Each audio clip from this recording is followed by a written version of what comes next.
የፌደራል መንግስት ህወሓት በቀናት ጊዜ ውስጥ ጦርነት ሊከፍት ዝግጅቱን አጠናቋል፣ ልብ አድርጉ በማለት ለዓለም አቀፉ ማህበረሰብ ማሳሰቢያውን እነሆ ብሏል።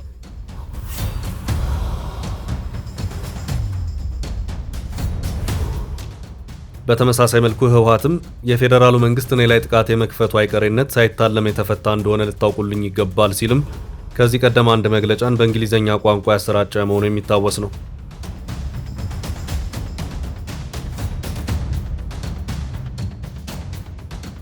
አሁን ነገሮቹ ከረር እያሉ ከመሄድ ባለፈም ጦርነት ጫፍ ላይ ነን፣ ጉዳዩን ችላ አትበሉት፣ ከወዲሁ አፋጣኝ መፍትሄ አፈላልጉ፣ ሳይቃጠል በቅጠል የሚሉ የእርስ በርስ መካሰሶችና ማሳሰቢያዎች ከሁለቱም አቅጣጫዎች በእጅጉ በርትተው እየተሰሙ ነው።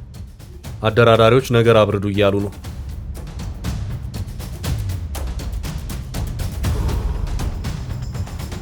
አንደኛው መረጃችን ነው። ሌላኛው መረጃችን ትራምፕ ከኢራን ጋር ያለው ነገር አብቅቷል፣ በአንድ የአውሮፓ ሀገር የመጨረሻውን ስምምነት ልንፈራረም ነው፣ እንኳን ደስ አላችሁ ብለዋል። በዚህ ጉዳይ ሺህ ጊዜ ስለተናገሩና አንዱም ስላልሰመረ አሁን ትራምፕን ማን ያምናቸዋል እየተባለም ነው።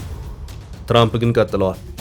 We have a signing soon and the documents are in pretty final shape, so we'll see. Very good. Should be done. That should be done pretty quick. ኢራን ደግሞ ጎበዝ ነገሩ እንደሚወራው አይደለም ተረጋጉ ብላለች። ከዚሁ የተያያዘ መረጃም አለ። በቅድሚያ የትግራይንና የፌደራሉን የወቅቱ ፍጥጫ።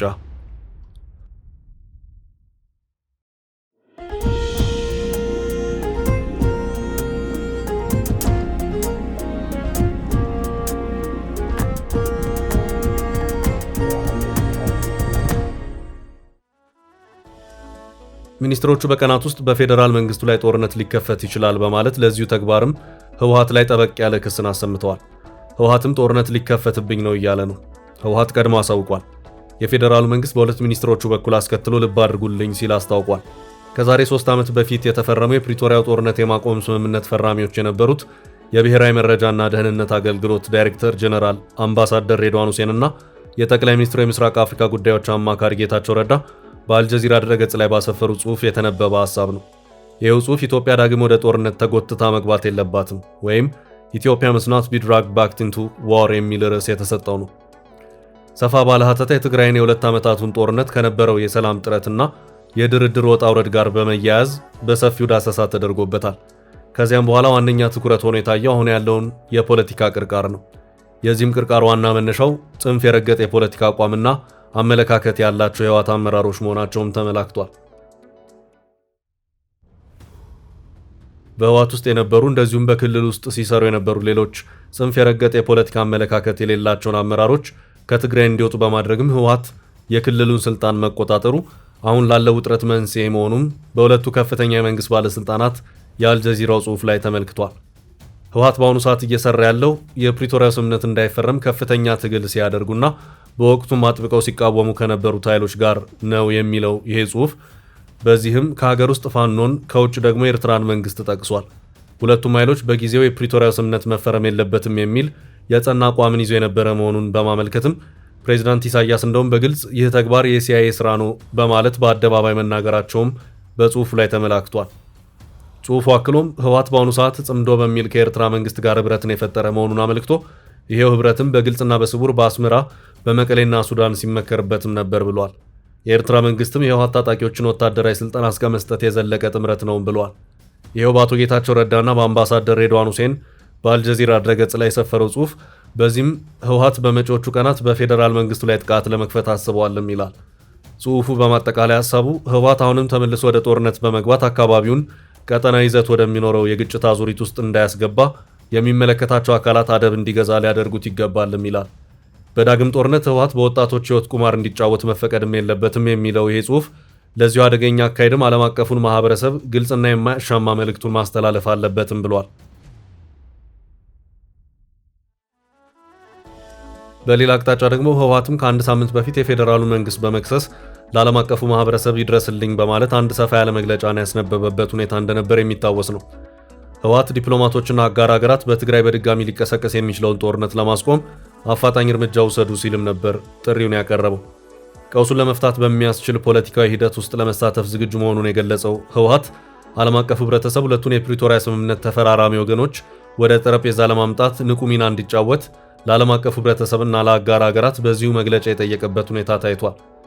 ህወሓት በዚሁ በእንግሊዝኛ ቋንቋ ተጽፎ በተሰራጨው መግለጫው በትግራይ ድጋሚ ጦርነት ሊቀሰቀስ ይችላል የሚለው ስጋት መላምት ሳይሆን እውን ለመሆን የተቃረበ መሆኑንና ዳግም ግጭት ከተቀሰቀሰ ግጭቱ ቀጠና የመሆን ዕድሉ ከፍተኛ እንደሆነ በመጥቀስም ያስጠነቀቀበት ሁኔታ ታይቷል።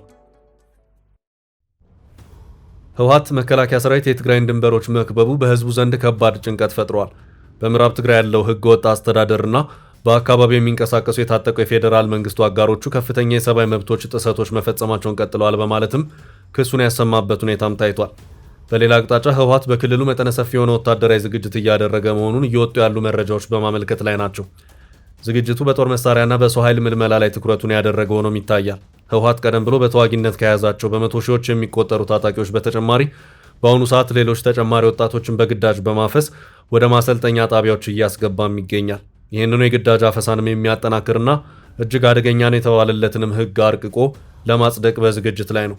የዚሁ የግዳጅ ወታደራዊ አፈሳን በተመለከተ የትግራይ ምሁራን፣ የሰብአዊ መብት ተቆርቋሪ አካላትና ሌሎችም በጥብቅ እየተቃወሙት ይገኛሉ። በየመንደሩ በታጣቂዎች በኩል የሚፈጸመውን የግዳጅ ወታደራዊ አፈሳ የሚያሳዩ ቪዲዮዎች ወይም ተንቀሳቃሽ ምስሎች በተለያዩ ማህበራዊ ሚዲያዎች እየተሰራጩም ይገኛሉ። አንዳንድ አካላትም ይሄው የግዳጅ አፈሳ እየተካሄደ መሆኑን ባደረግነው ክትትል በሚገባ አረጋግጠናል እያሉም ነው። ከነዚሁ ተቋማት ውስጥ አንዱ ቅድሚያ ለሰብአዊ መብቶች ኢትዮጵያ ድርጅት ነው። ቅድሚያ ለሰብአዊ መብቶች ኢትዮጵያ የትግራይ ጸጥታ ኃይሎች በክልሉ መጠነ ሰፊ አፈሳና የግዳጅ ወታደራዊ ምልመላ እየተካሄደ መሆኑን በምርመራ አረጋግጫለሁ በማለት ከዚህ ቀደም አንድ መግለጫን ያወጣ መሆኑ የሚታወስ ነው። ድርጊቶቹ ከሚፈጸሙባቸው አካባቢዎች መካከል ሰሜን ምስራቅ ዞን፣ ማዕከላዊ ዞንና ምስራቃዊ ዞን እንደሚገኙበት ተቋሙ ጠቅሷል። ሆኖም ከቅርብ ጊዜ ወዲህ ከመቀሌና ሌሎች ጥቂት አካባቢዎች በስተቀር አፈሳው በመላዋ ትግራይ መስፋፋቱን ተቋሙ ያስታወቀበት ሁኔታም ታይቷል። አፈሳው በአብዛኛው ኢላማ ያደረገው የቀድሞ ተዋጊዎችንና ወጣቶችን እንደሆነ መረዳቱን የጠቀሰው ተቋሙ በጦርነቱ ተዋጊ ያላዋጡ ቤተሰቦች አንድ ምልምል እንዲያዋጡ እየተገደዱ ይገኛሉ ብለዋል።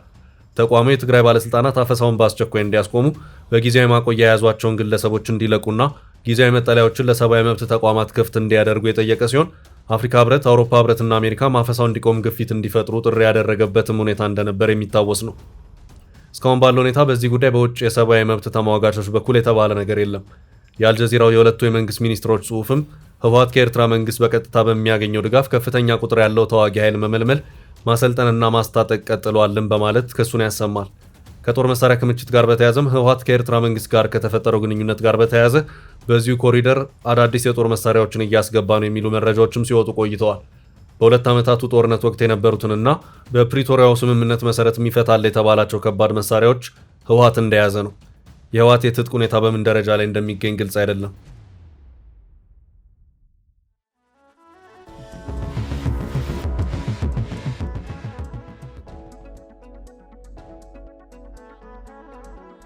በዚህ ዙሪያ ያለውን ዕለታዊ መረጃችንን ገታ አድርገነው አሁን ደግሞ ትራምፕ ዛሬም ሌላ አዲስ ተስፋ በሰጡበት የኢራን ጉዳይ አንድ ተጨማሪ መረጃ እናድርሳችሁ። We have a signing soon and the documents are in pretty final shape, so we'll see. Very good. Should be done. That should be done pretty quick. ትራምፕ ከኢራን ጋር የምናደርገው ፍልሚያ በስምምነት ሊቋጭ በጣት የሚቆጠሩ ቀናት ብቻ ቀርተዋል። በቅርቡም በአንድ ስሙ ባልተጠቀሰ የአውሮፓ ሀገር ስምምነቱ እንዲፈረም ይደረጋል በማለት በትሩዝ የማህበራዊ ሚዲያ ልጥፋቸው ላይ አጋርተዋል። እንደዚሁም በቃላቸውም ጭምር መግለጫ የሰጡበት ሁኔታም ታይቷል። ከሰሞኑ ኢራን ላይ እንዲሰነዘር ያደረጉት ከባድ ወታደራዊ ምት ኢራን በአፋጣኝ ወደ ስምምነት የሚያደርስ ወሳኝ ግብዓት ሆኗል ሲሉም ፕሬዚዳንት ትራምፕ በዚሁ መግለጫቸው ላይ ተናግረዋል። ኢራን እሺ እስማማለሁ በማለቷም የተካሄደው ጥቃት እንዲቆም አዝዣለሁ ያሉት ትራምፕ በዚህም ከኢራን ጋር የሚደረገው ውይይት መሻሻል እንዳሳየና ከስምምነት ሊደረስ እንደሚችልም አጽንኦት ሰጥተው ተናግረዋል። ትራምፕ ትላንት ሐሙስ ኢራንን ክፉኛ እንመታለን ብለው ቢዝቱም ሊያደርሱት የነበረውን ጥቃት ለመሰረዝ መወሰናቸውን ተናግረዋል። ከኢራን ጋር ዳግም ወደ ጦርነት የገቡት ፕሬዚዳንት ዶናልድ ትራምፕ በእጅጉ አጥብቆ እየተመኟት ያለችውንና በነዳጅ ሀብት በእጅጉ የበለጸገችዋን የካርግ ደሴት በጦር ኃይል ለመቆጣጠር አሁንም እያሰቡ መሆኑም ከሰሞኑ ሲነገር ከርሞም ነበር። አሁን ደግሞ ስንደራደር የከረምንበትን ፍሬ ልናይ ነው እየተባለ ነው። ካርግ ደሴት ከዋናው ኢራን ጥቂት ፈንጠር ብላ በሆርሙዝ ሰርጥ ላይ ጥግ የምትገኝ ናት። የኢራን 90% የነዳጅ ሀብት የሚገኘው ከዚህቹ ደሴት ነው። ትራምፕ ከእስራኤል ጋር ተባብረው ኢራን ላይ ጦርነትን ሲከፍቱ ካርግ ደሴትን ለመቆጣጠር ከፍተኛ ፍላጎት አሳይተው ነበር። ሆኖም የኢራን ወታደራዊ መልስ ምት እየከበደ መሄዱ ትራምፕ ካርግን መቆጣጠር ይቅርና በተኩስ አቁም ስም አጠቃላይ ጦርነቱን ማቆም ግድ አላቸው። በዚህም ከ39 ቀናት ጦርነት በኋላ ትራምፕ ኢራንን ተጭነው በመደራደር በዲፕሎማሲ ድል ለመውጣት ብርቱ ጥረቶችን ሲያደርጉ ቢከርሙም ኢራን የምትቀመስ አልሆነችም። እናም ትራምፕ ከሰሞኑ በአዲስ መልኩ ከኢራን ጋር ወደ ለየለት ፍልሚያ ገብተው የከረሙ ሲሆን በትናንትናው ዕለት CNN በዘገባው እንዳስነበበው ከሆነ ትራምፕ ካርግ ደሴትን እቆጣጠራለሁ የሚለው የቀደመ ሀሳባቸው መልሶ አገርሽቶባቸውም ከርሟል። አሜሪካ ካርግን ለመቆጣጠር ከኢራን ወታደሮች ጋር የፊት ለፊት የእግረኛ ውጊያን ማድረግ ይጠበቅባታል። ይህ ከሆነ የአሜሪካውያን ወታደሮች መስዋዕትነት በከፍተኛ ደረጃ እንዲጨምር የሚያደርገው ሲሆን አሜሪካውያን እንደዚህ አይነቱን አካሄድ ፈጽመው የሚፈልጉት አይደለም። CNN በትላንቱ ዘገባው ኢራን ካርግን በሞት ሽረት ውጊያ ለመከላከል እጅግ የዘመኑ የጦር መሳሪያዎቿን ወደ ደሴቷ እንዳስገባችና ከፍተኛ ቁጥር ያለውን ተዋጊ ጦሯንም እንዳሰማራች አረጋግጫለሁ ሲልም አስታውቋል። በዚህ መሃል ደግሞ ትራምፕ የለም ነገር ወዲህ ነው ብለዋል። አሁን ከኢራን ጋር ምላጭ እየሳብን የምንፋለምበት ወቅት ሳይሆን የሰላም ፊርማችን በሰነድ ላይ የምናሳርፍበት ነው ሲሉም ባጋሩት መልእክታቸው አስታውቋል። ኢራን ግን ነገሮች ትራምፕ በሚሉት ደረጃ አይደሉም፣ ብዙ የሚቀየሩ ጉዳዮች አሉ፣ የአሜሪካ ፍላጎት የራሷን ብቻ መጫን ነው፣ ይህ ደግሞ የሚሆን አይደለም ስትልም በውጭ ጉዳይ ሚኒስትሯ በኩል መልእክት ሰጥታለች።